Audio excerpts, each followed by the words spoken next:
Introducing eQualz, a fun and interactive game inspired by the best-selling card game Double that is designed to support Key Stage 3 and 4 students with their mental math skills. We have created 3 games that are easy to understand and suitable for classroom use. This fast-paced game tests your understanding of mathematical concepts, brings out your competitive spirit, and encourages you to improve by playing again and again.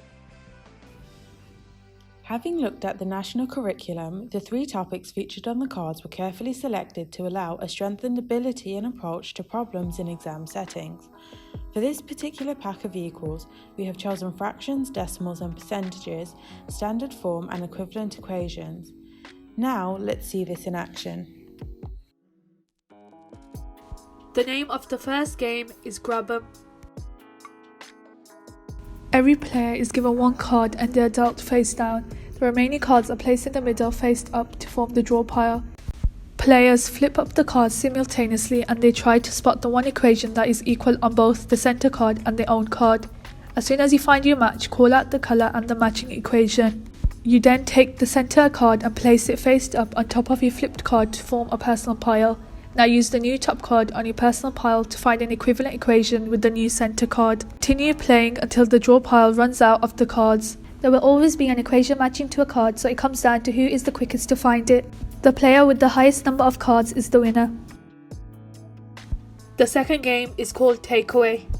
Place 1 card face up in the middle of the table. Distribute the remaining cards face down as evenly as possible among all the players. These cards form their personal draw piles. Simultaneously, players flip their entire draw piles over so they are face up. If you are the first player to spot the equation that is equal on both the center card and their own, call out the color of the equation and the match equation and place your card on top of the center pile. It immediately becomes the new center card. Now use the new top card on your personal pile to find an equivalent equation with the new center card. Continue playing until all but 1 player runs out of the cards. The objective of the game is to not be the last player with cards remaining. The third game is Dominoes. The players should sit in a circle and deal 1 card face down to every player. Get a timer ready to press start as soon as you begin. The first and second player will turn the cards over and someone else can start the timer. The first player has to find the equivalent equation on the card and on the player next to them. Once the match has been found, the third player can flip over the card and the second player can find the equivalent equation between them. This will continue around the circle until the last player can find the equivalent equation on the card and the first player completing the circle. Stop the timer. The aim of this game is to beat your last time taken to go around the circle. There are endless possibilities of games to play that can accommodate for varied abilities and range of players. Why not make your own game? The way we designed a template for such an effective and novel game was by initially establishing how many expressions we wanted on each card. We then used the required equations to calculate how many cards were needed so that between any 2 cards there is 1 and only 1 matching expression.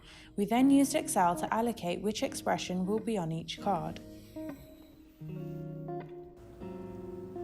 Once the layout of the cards was finalised, we worked tirelessly to make sure that our game is the best quality. Since visuals are a powerful means of engaging players, we felt it was very important to have a card game that was aesthetically pleasing as well as easy to read. The colours and font were meticulously chosen as they responded well to our testing. It is proven that children remember characters instead of words, so we introduced a memorable mascot which reflects our demographic. In order to produce a very high and professional card game, we used the best resources available. The shift has named conflict and competition as an important component to have in an educational game. So, we produced our high quality cards and tested it to a small group of our target audience in order to see how they reacted to the game and to find any flaws. From our market research, we have found this to be true. Children performed better and faster when they were against an opponent or in teams than by themselves. We felt that having a multiplayer game was important to keep students' attention. One of the things that a test consumer highlighted as being a positive aspect of our game were our vibrant visuals and snappy game modes, as demonstrated throughout our video.